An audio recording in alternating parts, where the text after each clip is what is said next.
Magandang hapon mga batchmates at classmates. Ngayong hapon, mula pa rin sa SESAM ang ating featured alumni. So magkwentuhan na tayo with President Efren Linan. Hello po, kumusta Good po afternoon. kayo? So far, so good. I just assumed office last September 9. Barely 2 months pa lang po na nakaupo as President of Capiz State University. So congratulations sir bilang Thank you. presidente, no? So magkwentuhan muna tayo sir ng inyong student life dito po sa UPLB. What inspired you to pursue your doctorate degree in environmental science dito po sa UPLB? Actually, it all started during my days when I was just a plain faculty member ng Bachelor of Science in Agricultural Engineering. During that time, kinukulang po kami ng faculty who will teach subjects related to environment like waste management, environmental control engineering, at saka marami pang environment-related na mga courses. So with that, napag-isipan ko na I have to pursue higher education on environment. Yun yung nag-motivate. So I pursued my master's degree in environmental engineering, and during my master's degree, I have developed my passion for the environment. During that time, it's very hot topic yung climate change. So I did my research on wetlands, and with that, after I came back, I planned to take my doctoral degree sa SESAM because I believe it could help me on all other endeavors that I am planning to with regards to environmental science. So yun yung nag-motivate sa akin na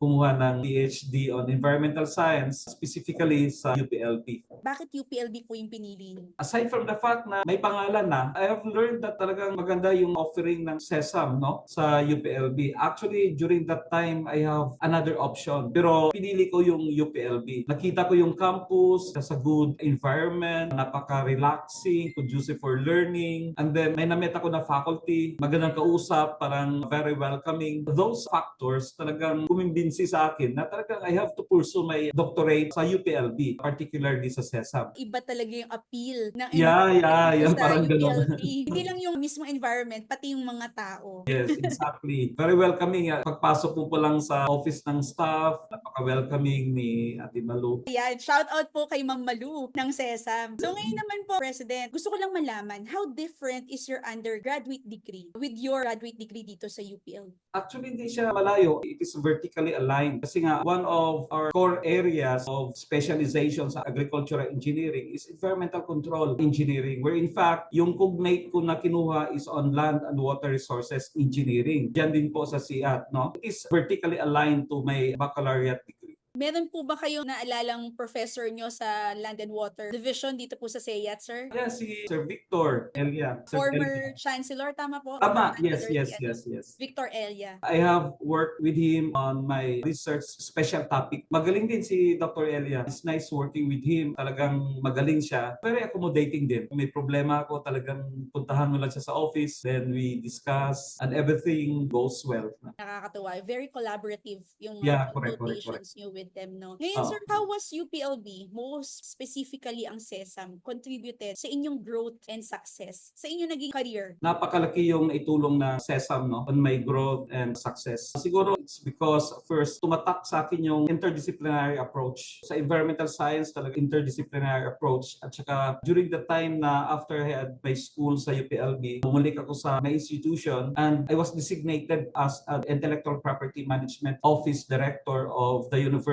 At yung natutunan ko on interdisciplinary approach, yung you have to combine natural and social sciences. We were able to handle diverse people with diverse interests and skills, no? Yun yung isa sa nag-contribute to my growth and success. I was able to manage the office well. At dahil doon, I was able to get the designation as the Vice President for Research, Development, and Extension. Another thing na talagang nag-contribute from SESAM on my growth and success is yung inspiring faculty members. It's worth emulating talaga on how they deal with students. They boost your research interests, which brought me to my position as Vice President for Research, Development, and Extension, and ultimately brought me to university presidency. So lahat po yun ng mga experiences that I had sa SESAM during the time that I was there as a student, talagang yun yung contribute sa akin. I was able to manage the office well. I was able to show that that we can do the best. Parang ganun kasi sa UP, di ba? We don't settle sa mediocrity. We always think of the best, no? And innovation. So with that, talagang tumatak sa akin yung word na innovation. Even on my management, talagang I always see to it that I don't have to settle on what's yung usual na ginagawa, usual na processes. But I always think of innovative process in order to prosper yung ating office. So yun ang talagang mga contributions ng SESAM on my personal development. Napakadami, sir. At saka talagang yung paano kayo nag-grow, nag-succeed, at saka ngayon, Yeah. nandito kayo sa pagiging university president. Follow up lang din doon, how was it nung naging university president kayo? Anong pakiramdam? I cannot express excited ako because I have garnered the top position. Pero parang stressed din because I have to face several challenges. But so far, so good, as I said earlier. Kasi nga, dahil nga dun sa training, learning experiences that I got sa SESAM, talagang in-apply ko dito, I was able to survive, no? Sabi nga ng mga ibang presidents here in the Region 6, when we met and then they greeted me, sabi nila, Pres, you have to expect that after 2 months, you'll be hospitalized.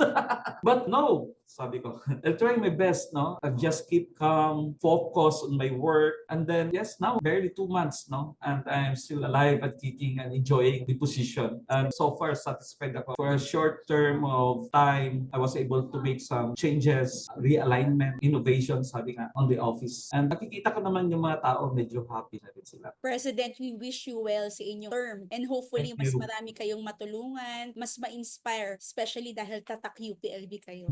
Diba? Ngayon, sir, would you recommend SESAM for graduate studies to others? And if so, what makes it stand out? Absolutely, yes. What makes it stand out? Different experiences I've learned from SESAM, which makes me tough and resilient on all challenges. What makes it different is because of these experiences, it was able to contribute to my growth and success that I have earlier mentioned. Thirdly, napakaganda ng network ng SESAM. I was able to develop network linkages. Until now, I have constant communication and chit-chat with my classmates. Aside from that, siguro during the time that I was there, hindi pa nga masyado maganda yung building. Pero you keep on going in and out, conducive talaga. But now, I think marami nang nagbago nga raw eh. Unfortunately, I wasn't able to visit UPLB. But I have heard that marami na talagang nagbago. So with that, absolutely yes, I would recommend SESAM. Sir, maybe it's about time na bumisita na kayo uli sa university. Sana, Diba? sana. Pwedeng-pwede na dahil pwede tayong magkaroon ng collaborative partnership.